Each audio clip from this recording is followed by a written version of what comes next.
Hey there, I'm Jesse Hall, and I'm your host for Business Elite Brevard Edition, the podcast that brings you all of the influencers, innovators, and industry leaders from right here on the Space Coast. And here we are, live in the studio once again. Again, a beautiful day here in Space Coast of Florida.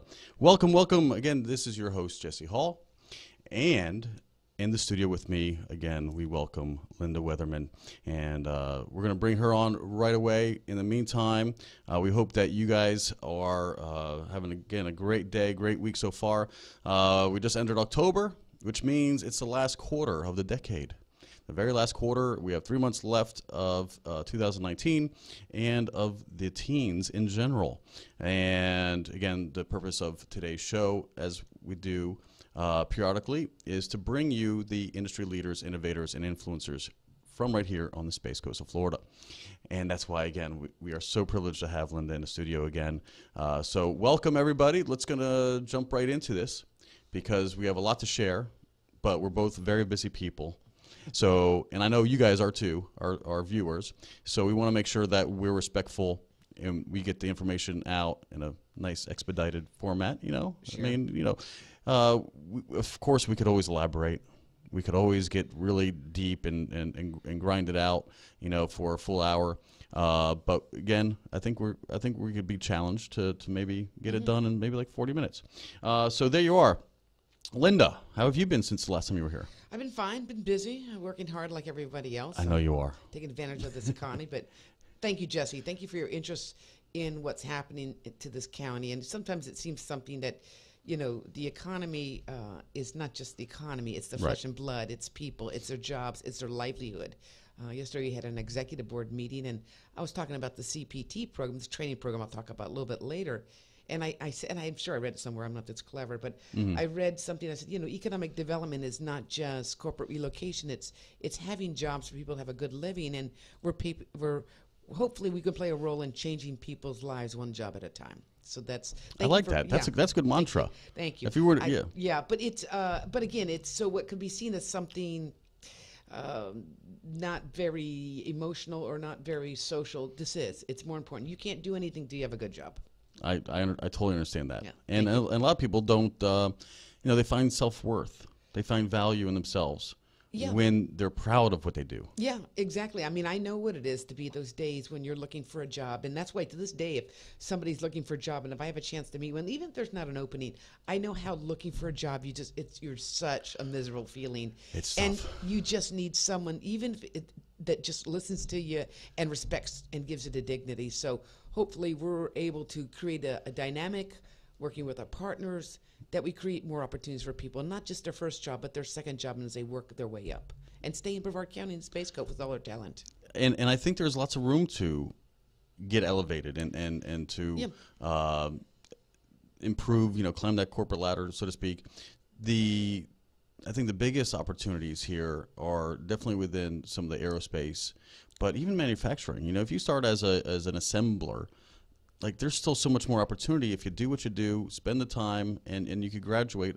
Jesse, I am so glad that you said that. That is so, because first of all, the EDC's market is manufacturing technical. We don't do the second tier. There's nothing wrong with them, but the dynamics are you only drive so far for some milk. So the dynamics have to be there. You'll drive so far for a bread. So we don't create the dynamics. We create the foundation that creates the opportunity to attract grocery stores and what we call the second tier economy. So our focus, there's an economic reason why we focus on manufacturing.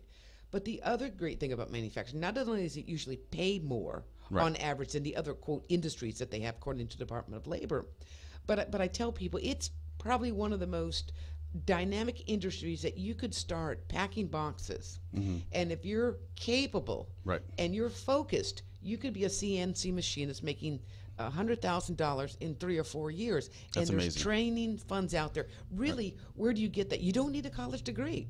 So unless you go to finance, if you go to be a teacher, you go into retail, you don't have those incremental steps, and it's such a great thing. And I'm very, very excited about what we're doing for the workforce of the area. And again, we'll talk about that later after we talk about the more Listen, I know you just have a lot to share. So that again, that's why I bring you on, because you have a very powerful message, and that's why it's so exciting to have you come on periodically. So let's start again with since the last time we spoke, some of the whatever little bit of landmark kind of things that may have happened. Yeah, we're talking about we met the last 3 months, 3 or 4 months. I will tell you the things that pop up to me, and there's a number of things we do, but the one we're most associated with is is corporate relocation and attraction. And within a 2-week period, maybe 10-day, we announced 2 corporate headquarters, one being Boeing Space Systems, awesome, and the other one being Lockheed Martin's Fleet Ballistic Missile Program. Yes. Talk about what that shows you is the maturing of our economy, so that we could be more of a magnet for headquarters. And why headquarters are important is those are where you're making your decisions about future growth. One of the challenges we have is we don't have a lot of corporate headquarters. So somebody in another state, maybe in another country, are making long-term decisions about corporations, whether it's in Brevard County or Detroit or Palo Alto. So that's why it's important for us to have a strong relationship with our existing companies. Right. But if they're headquartered here, a lot of the focus is going to be on here. The legal teams are here. The marketing teams are here. All the executives. Yes, absolutely, exactly. Yeah. They're all located there. In regards to the Boeing, that is just the hard work that this community has done to attract more activity tied to space that created dynamics to bring the headquarters here. And that was announced, quite frankly, out of state by the president of Boeing Corporation. Oh, so fantastic. it shows you it's important to them. Right. The Fleet Ballistic Missile of Lockheed Martin, and they're also in the North Brevard area. Very excited about that. Fleet Ballistic Missile it's kind of if you look at the story of Brevard County, it went into the old USA building. Now, if you remember, USA was United Space Alliance was that co-venture between Lockheed Martin and Boeing, to do shuttle work and stuff like that, and launches. And then it kind of went away because the market went away. It sat fallow for a while, and now it's the next generation. So truly repurposing the building, that's very reflective of the first quarter, quite frankly, of the 21st century, because this is a program, Navy program, that will be around 60 to 80 years. Yeah, so we were able to relocate them from California, where they were originally. Yeah, they're out of Sunnyvale, California. That's why we called it the raising of the flag. But the story is beyond that. Now, we did go to California. We did make the pitch. Right. And I tell people who are listening, we tend to think, who wouldn't want to live here? Well, if you live in California, you love your state. We always go respectful. I mean, there's some EDCs years ago, what they did this, and I thought, well, it was not only is it rude, but it's going to backfire you. I don't know if you remember, there was a state that did. I can't recall the state, somewhere in the Midwest, but it was. Remember when California had the energy crisis? And this was about 15 years ago, maybe 20 years ago. Well, they sent them flashlights. Now, the last thing you want to do is annoy someone who might be 3 generations back in California. Right. You don't want to, look, we're Philistines. We want to exploit the opportunities, but you don't do it so in their face and with such cheek. It really backfired on them. So when we go to these companies and we make a pitch to the employees that may be asked to relocate, we never assume, of course you want to come here. They have fundamental I'm uprooting my family to a place in Brevard County. Now, where is that? Right. Titusville, Vieira, what's that going on? It's Cocoa Beach, and their vision of Florida A is probably out of date. Right. And Brevard County is probably out of date, because what we don't have in this county, which is something the EDC wants to do with our partners, and we're talking about next year, is to start promoting a common brand placing. And by that I mean, I talked about it a little bit before, and then we'll get into. I want to talk to you about the Fleet Ballistic Missile Program. This is a wonderful program. It was 20 years in the making, quite frankly. But to go back to brand placing, when you talk, and I'm not a brand person. I'm not a marketing person, but I know what I don't know, so I've done a lot of focus on this. But if you mention Austin, you immediately have some emotional idea of what it is. It might be right, it might be wrong, but you have something. What we have, I think, if you went out, and I talked to a lot of people, I talked to a lot of people in this nation, I talked to a lot of industrial America, I talked to people all over the world, and there isn't something, if it comes up, it's a little bit out of date. It's the 60s, it's the 80s, it's, you're still doing launching and stuff like that. Yeah. So we need to have a community conversation, how we tell the story. Now, let me get back, if you don't mind, Jesse, to the Fleet Ballistic Missile. No, that's important. Let's do that. Because it goes to show you, again, nothing happens overnight. Everything, it's like your career and this every day you're going to work hard in this podcast, and it's going to grow and grow day by day. Sure. It doesn't happen overnight. And the same thing to bring this headquarters, which I will tell you, I believe in all my heart that the Fleet Ballistic headquarters in Titusville will be the equivalent of what Embraer was to South Brevard. Oh, very cool. In the mid-teens, tens, in regards to jobs, capital investment, and traction of supply chain. But basically, what happened is in 2000, I can't remember. Maybe it was 03 or 04. There was the base realignment and closure. That was part of. They did one in 91. They did one in, I think, a smaller one in 01. But there was one in 01. This was the base realignment closure, and this is basically where the Pentagon goes and they look and say, look, what bases are we going to close? What can we shutter? They have millions of square feet of inventory. It's very expensive. We can consolidate services. It makes a lot of sense. And it makes a lot of sense until it's your company, until it's your base they're going after. So there's a time where you can make your case. It makes a case about, the involvement and importance of it. But fast forward, basically, the Naval Ordnance Test Unit, which is the Navy arm, they were the contractor, was on the BRAC list, okay? It wasn't like threatened. It was on the list to be closed and consolidated to, I think it was St. Mary's in South Georgia, Southeast Georgia. Well, to reverse a BRAC decision is, I've been told, the equivalent of winning an appeal, which is the less than temporary. It's very, very, very hard. Right. We were able to reverse it. We reversed it because we felt the criteria they used really wasn't reflective of the BRAC criteria. Anyway, by keeping the Naval Ordnance Test Unit in Brevard County, and we don't see it because it's the other side of the fence, we were able to work with the Navy and Lockheed Martin to bring more opportunities here. The Strategic Weapon Systems Ashore was a consolidation of NO2. We brought the Center of Excellence. So anyway, it created the dynamics and the critical mass to make the argument that, yes, it's effective to bring here. But there's no way on God's green earth a Fleet Ballistic Missile program would be here if the NO2 had moved. Heck, it might be in St. Mary's right now. Oh, wow. So but understand that is winning something that might have seemed a little esoteric that we got recognized to do. Yay, good old EDC, and that was forgot the next day, and building upon that for 20 years. So it was an overnight success in 20 years, if you want to call it. Yeah, everybody sees the tip of the iceberg and not the not underneath it. I love those little cliches. There's everything under the water that people don't see. All the hard times, the trials, tribulations. And people just focus on what is observable, the very top of this iceberg. Listen, and that's a great accomplishment, and we applaud you. That was huge. Tell us who is now occupying the VAB. That is working a lot with some of our contractors, and we've got Blue Origin, I think, is involved in that. Forgive me, I got well behind, and I work mostly with the manufacturing side of it, and the next generation of the commercial space activity that's taking place there. Keep in mind, we also have what we call the ONC building, which was an old building that the EDC worked to try to get some funds from the state, because the state was a great partner, and we're building the Orion there, and now that's ready to get launched. So there's a lot going on there with so while the VAB is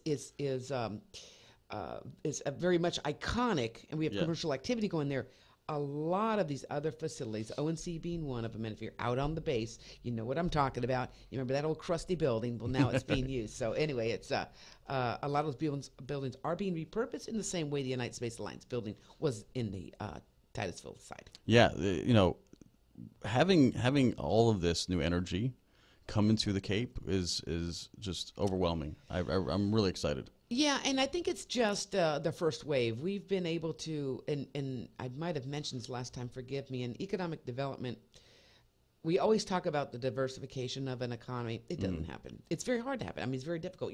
How do you change an economy, an EDC? Any EDC I'm talking about, I don't care what your budget is, but actually so you can't really diversify, and it certainly takes more than a generation. But what's happening here is we truly are diversifying, but we're diversifying from within an industry sector, where we did a lot of launch, to be an example of that, where you need that for preparing for launch. So where we did launch, maybe come in, check out the satellites a little bit, check out the launch vehicles a little bit, get them ready for launch. That was really what we did, and it was great, and it was historical, but that's all it was. There wasn't a lot of value added on there. But if I can give you an example, talk about what's located.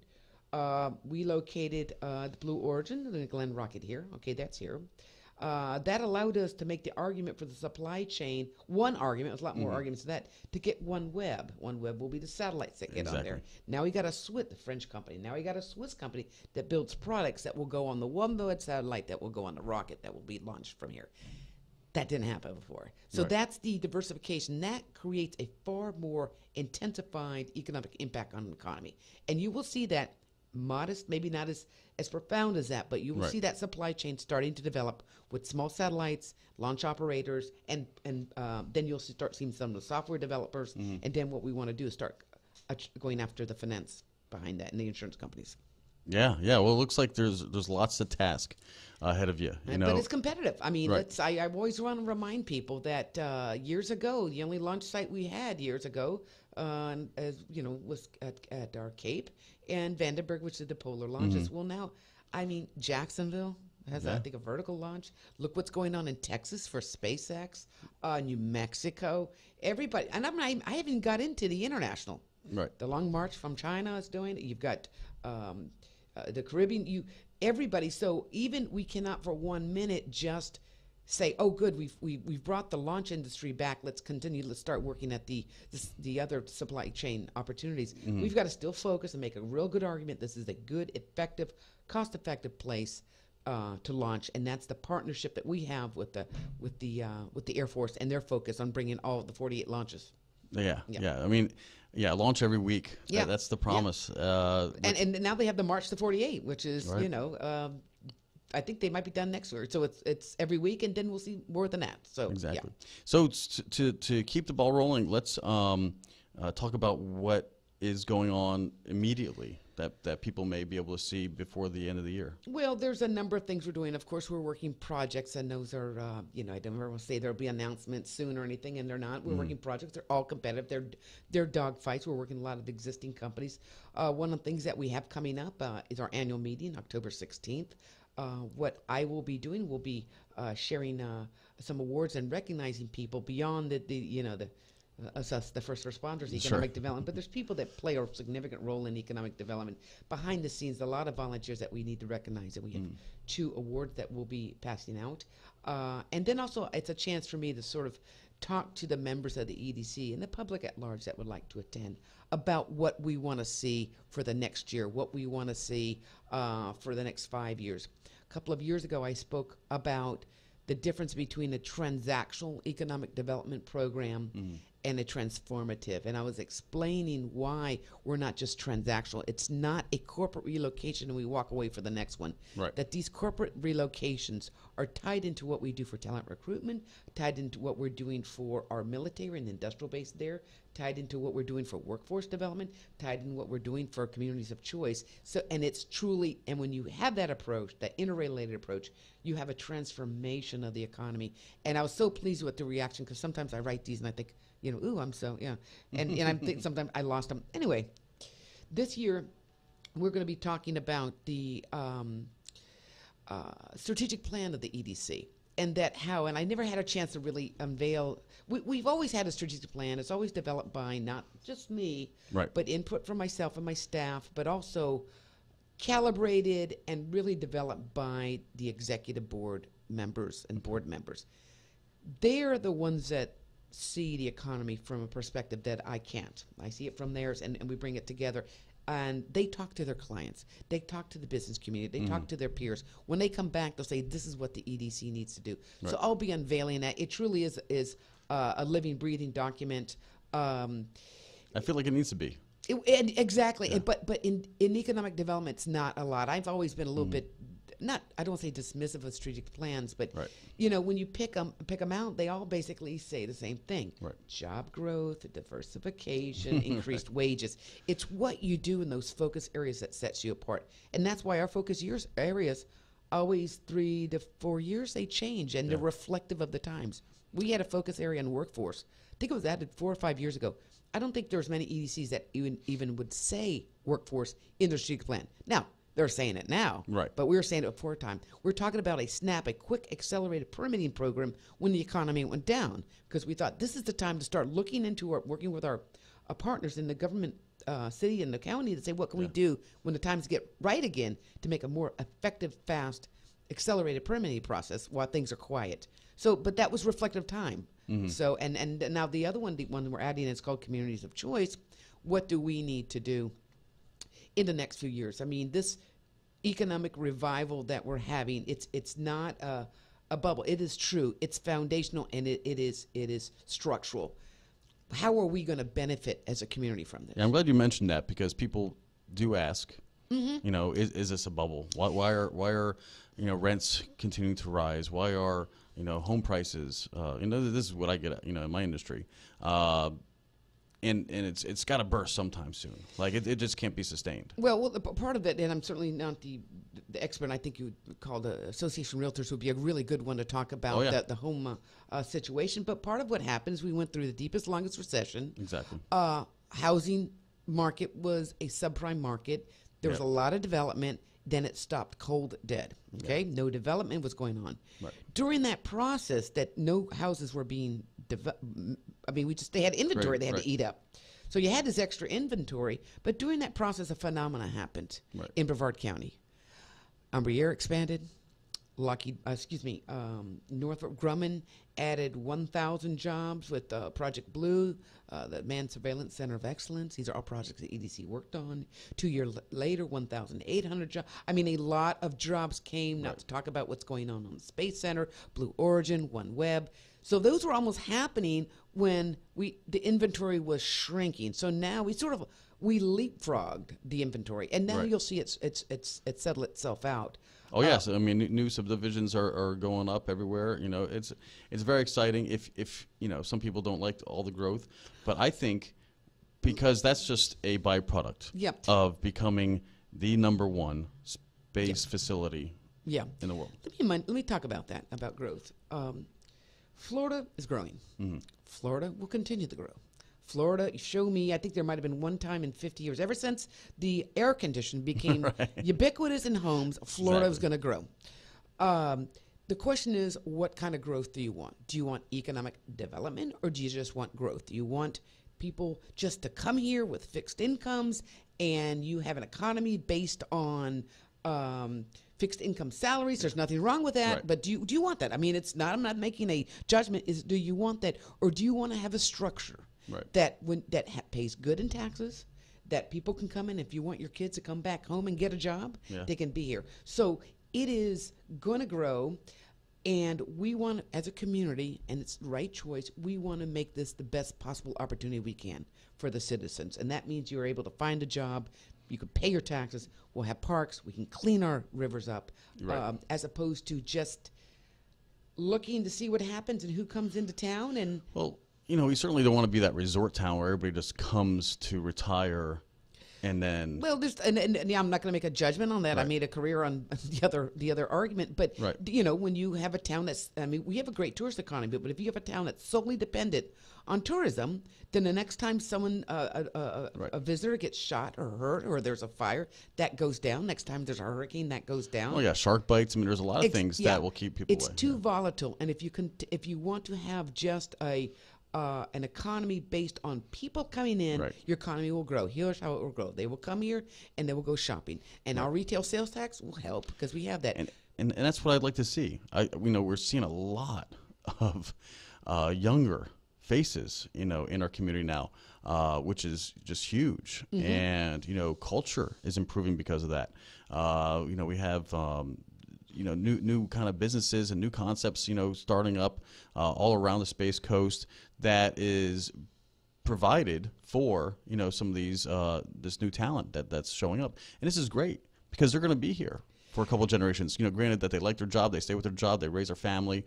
They may be lifers. Yeah, and I think we have to remind ourselves when we start thinking, oh, this growth, how bad things could be and how bad things were. Go back and look at the newspaper articles. Go back and look. If you're doing emails, if you were doing in 2006, it was scary. I was sat on the Federal Reserve. I saw the numbers. There are communities that still not have rebounded from that. No. So we should embrace this and be joyful that we have this.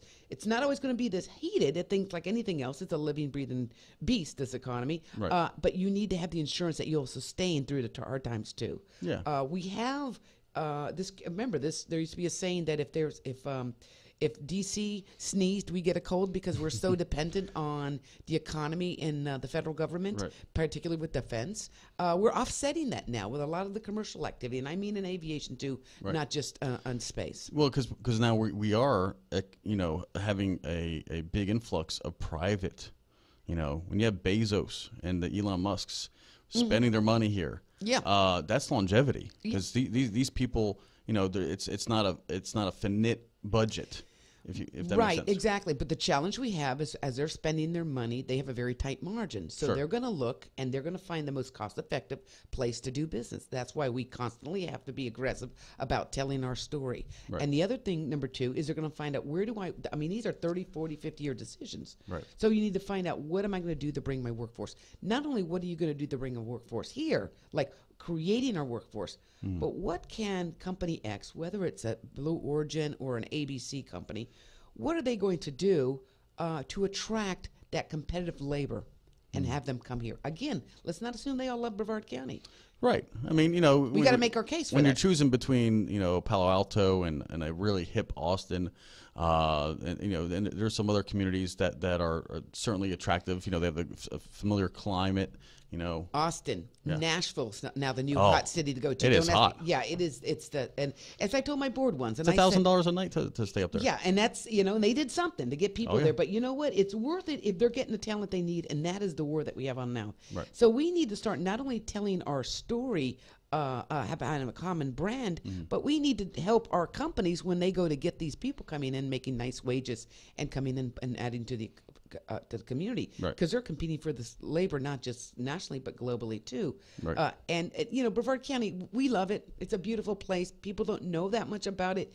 And here's the other thing too: is I tell my board, and I'm not trying to be cheeky here, but we're just not really sexy. So we need to. Yeah. I mean, we're not. But we're getting better all the time. We are getting better. We are better. We're working out.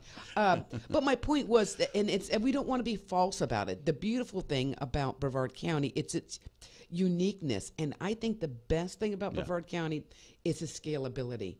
You tell a young person, come here, raise your family, you will truly have an impact in this county. Whether the impact is with your church, with social endeavors, political endeavors, environmental endeavors, you will have more an impact than anything you can in any other place you go to. We want to hear from you. We value your input. Go to Austin and you'll be, I don't know, you'll have an impact. You'll be a small fish in a really big pond. Yeah, and I think that says something. And yet we have the intellectual infrastructure of a major urban area. You don't have that combination very often in many cities. In fact, I can't think of any. Right. But this area. So it's great, but it's always a fight. And of course, we knew this was going to be a predicament. The clock is showing just under 10 minutes.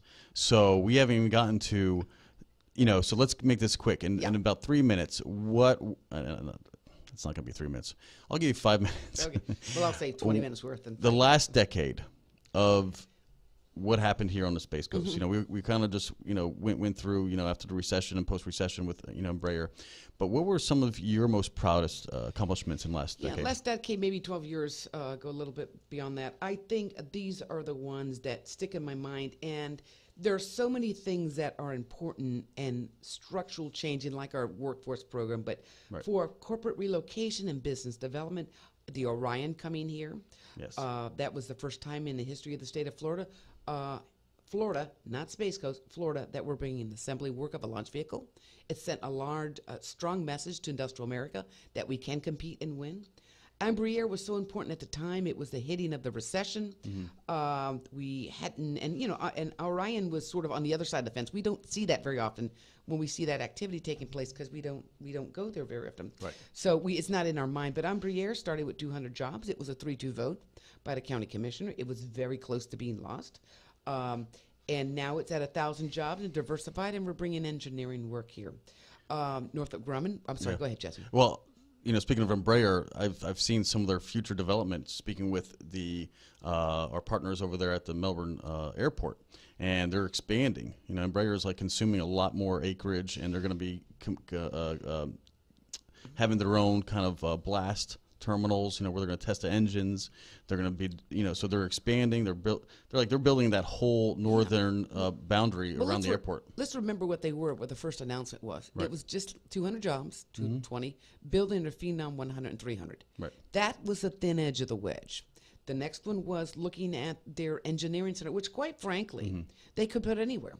There's no really dynamic reason where it's an office with a lot of an office with smart people. I mean, tell me, I could be in Nashville. Gosh, our boogeyman. Right. But having that presence helped us. That was another 200 jobs or so. Then came the sales center, which was part of the Phenom that came also concurrently with that. But then came the Legacy 450, 500. Yeah. Okay, so there you very have 1,000 jobs. Right. They are long-term plans. Third biggest. Now they have the co-venture with merging with the Boeing, which brings them even more So exciting. depth here. Now, of course, the OneWeb is interesting. That was exciting because that was a really intense international competition, French company. Oh, I bet. And that's quite the initiative. OneWeb, Yeah. I mean, we're talking about how many satellites in orbit? Yeah, about 900. It was beyond my pay grade to understand what they do. But it's a beautiful story what they want to do. I encourage you to have someone coming on and tell their story. Yeah, it's if you're listening, OneWeb, come on. And of course, Blue Origin, Yeah. the work we've done with SpaceX in regard to making sure we had launch activities. One of the things the EDC did years ago is we competed at the state level for some defense grants. We were able to win it and help develop a launch pad to bring a gaseous pipeline to the space pad that they're now using. So, Which is incredible. Yeah, Like, people so- don't know the significance of that, but that's pretty huge. Yeah, I didn't know we could do something like that. I mean, my staff is amazing. Well, we were landing. I'm sorry. Thank you. We were Just shaking my hand. we were Leave. Kick me landing. off. Oh no, Yeah. you're not dismissed. Yeah. We were landing these drones on barges in the water. Now we're landing 2 of these boosters simultaneously on launch pads. And it wasn't that long ago. Right. I mean, usually you think, oh my God, 50 years later you can get that accomplished. That shows you the lightning speed that's taking place in space. Right. And that means the lightning speed this EDHC has to respond. Right. Because tomorrow when we all of a sudden they discover that satellites can be the size of a fly, I don't know, that probably will happen, we better understand who those companies are. Right. We better understand how to respond to them. We have to understand their product cycle, their life cycle, the supply chain tied to this. So it's really intense it's like keeping up with an industry. Like imagine you want to keep track of the PC industry in 1979, 80, 89. I mean, think of the changes. Oh, I'm going after this company. It's called a Laserdisc, and we're going to relocate them. And then you realize, it's not happening. So you just have to be on top of this industry so much, and aviation and all other industries, advanced manufacturing and such. So, in short, amazing 10 years. I mean, this has been an Exhausting incredible decade. Yeah. So now that we're getting into the 20s, and I told you, I want to coin it as instead of roaring 20s, the soaring 20s. I think it's so clever. What's coming up, and what could we expect maybe in the next 10 years? Well, continue the work with aviation companies, continue to work with space-related companies. They're all not going to be... Are we going to Mars in 10 years? Yeah, I think so. I don't Yeah? know. I just, if there's a company that will help them, I'll be talking to them. Yeah. It's amazing what's going on with it's Mars and what we're going to do. But, I think they're not all going to be the Blue Origin SpaceX we recognize. There's a lot of companies that we just don't know that play a significant role, Sure. whether it's supply chain or direct satellite manufacturing. Look at Firefly that's doing launch and operations, small sats and things like that. So we'll continue to talk to them. I also think it's a time where, and I'm really excited about 2020, but it's also a time where we as a community need to reflect on what we want to do in the future. Right. And, look, the EDC does economic development. We focus on manufacturing. But we're not alone in this. We have our partners, the Chambers of Commerce, Lead Brevard, United Way, where we need to get together, the business leaders, the community leaders, all areas, and get together and say, look, we need a vibrant downtown, and we want to keep that vibrant downtown, and it's important to us. And it's growing. Yeah. I mean, we're getting a couple, apartment complex, a new hotel, another boutique hotels being talked about. And it's all byproduct of the growth that has happened, the opportunities that you've been enabling, which has been just so profound. I think, I mean, I've been here since '95, and the last 5 years have probably been the most exciting. You know, it's been such a tremendously proud moment. I mean, I've just been just generally proud of our little community. And again, if you see the size, exactly, this little community, again, this little community has a little EDC, okay? Right. It's reflective of the size of this community. Nothing wrong with it. But you know what our competition is? It's not communities our size. Our competition is Singapore. Our competition is Atlanta, Charlotte, and this little EDC. Huge hubs. We have a fraction of their budget. So we just have to be... Somebody once said that what is that saying? You fight above your weight class? That's right. And we do, and it's just the way it is, and I hope that the community is proud that we're able to do it and not use the size of our unlimited budget as a reason not to have it. But I do think it's time where the community needs to look and see, what are we going to do? This is a good opportunity. Well, you mentioned budget. Is there like an action, like if you were to put it out there with our audience, like say, if you would like to be a donor to the EDC, I mean, there's opportunities for that. Yeah, and the way that we're structured is no different than any other EDC in the country. And how our tactics are quite different. And that's why I think sets us apart.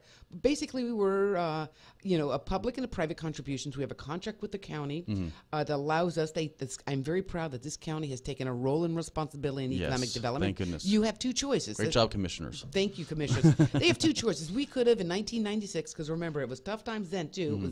It was the right sizing, government layoff, and everything like that. You had two choices. You could try to attempt to get control of your economic future and economic destiny, or you're dirty, poor, and vulnerable. And this county commission chose not to take that route. The easiest route, we can't help it, nothing we can do, by funding the EDC with a contract and the grant, and we're very proud of that. Exactly. We are able to do what we do in regards to the marketing and leverage that whole program. That's just the base of operations with the budget, through private sector investments. And I would love to talk to companies. I'd love to talk to individuals that look around and say, wow, I see things are happening in my business. It happened because this EDC worked to bring about 16,000 jobs in the last 10 years that have a capital investment of $1.2 billion. I might be off by 1 or 2 billion, but 1 or 2, maybe by a fraction. 2/10 of a billion. But that's the reason it does not happen on its own. It does not. We can't sit there and wring our hands and hope that things happen. It is a dogfight. This EDC is there to fight for our business community, but we need help to be able to do more because it's harvest time now. Right. Yeah. So do you guys do a fundraising effort? We're going through.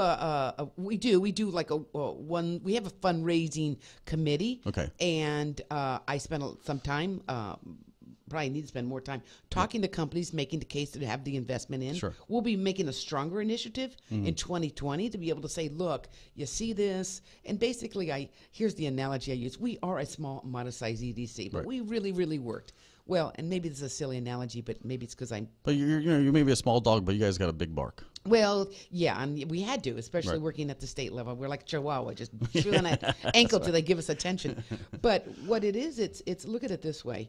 We're an EDC, and we finally have been working and getting that crop and that wheat, and now the wheat is there. It's time to harvest. Well, guess what? We need some funds for a combine. Because we gotta, if that's the right tool, I don't know my farming tools, but now it's harvest time. We need to take advantage of the opportunities that are presented from the years of work that this community did and this EDC did. So I totally agree. No, trust me. It would be of disservice not to bring it up. So lastly, without even a break, Lynda, it's already been 40 minutes. But we need, and you mentioned, workforce a lot, and we mentioned that the last time. Real quick, what are some of the advancements in workforce? Are we in the high schools? I think we were in O'Galley last time we talked. Is 2020 going to be the year where the from FIT to the local high schools and even some, are we going to get like a trade school here? I mean, what's going on? I'll tell you that the EDC has had a workforce program. Now you might think, big whoop. Well, it is a big whoop for EDCs to do it. No EDC was doing it.